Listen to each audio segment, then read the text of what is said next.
laiguana.tv.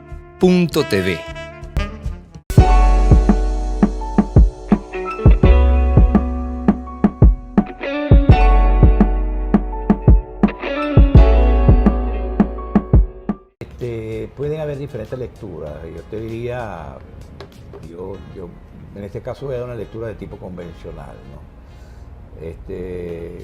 En el sentido que hubo una receta económica, por llamarlo así, receta financiera, económico-financiera, que se basaba sobre la restricción de la liquidez, bien sea para controlar la adquisición de divisas y por consiguiente la devaluación, y por otro lado también para propiciar lo que se decía a nivel del Ejecutivo cuando se hablaba de la restricción del crédito, bueno, que traigan su dinerito.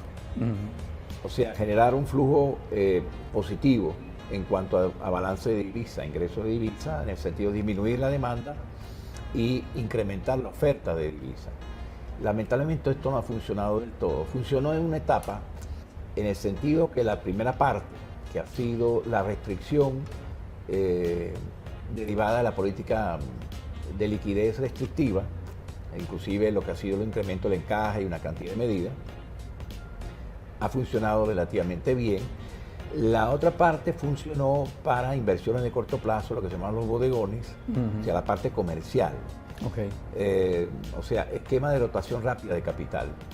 Sin embargo, debido también a la alta capacidad ociosa que tenía la industria, el aparato productivo en general, no hubo una mejoría importante, pero no sé, por decirte algo, pasamos, no sé, del 20% al 35%, por eso es una cifra aproximada de la ocupación de la capacidad instalada, que es importante, pero todavía no te justifica inversiones, porque tú tienes una capacidad ociosa, el aparato productivo de tu capacidad instalada relativamente alta.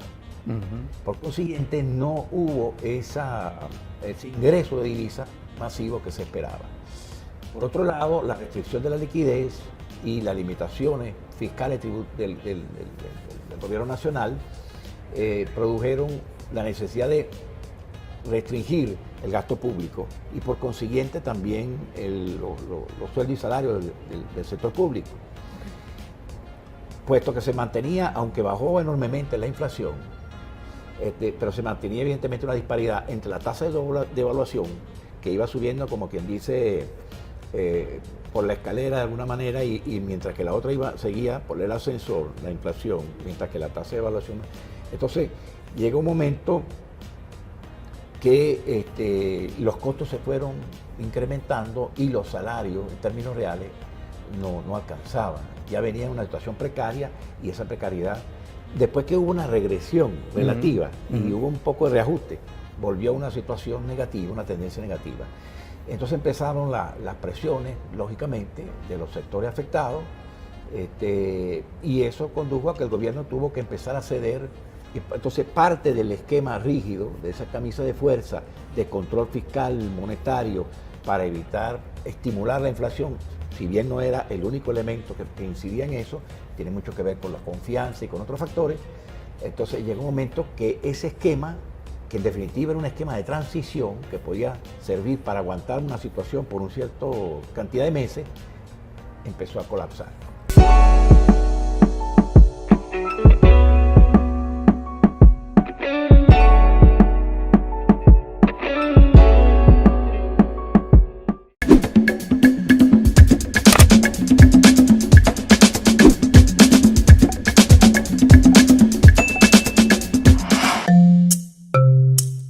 laiguana.tv. La verdad hecha tendencia.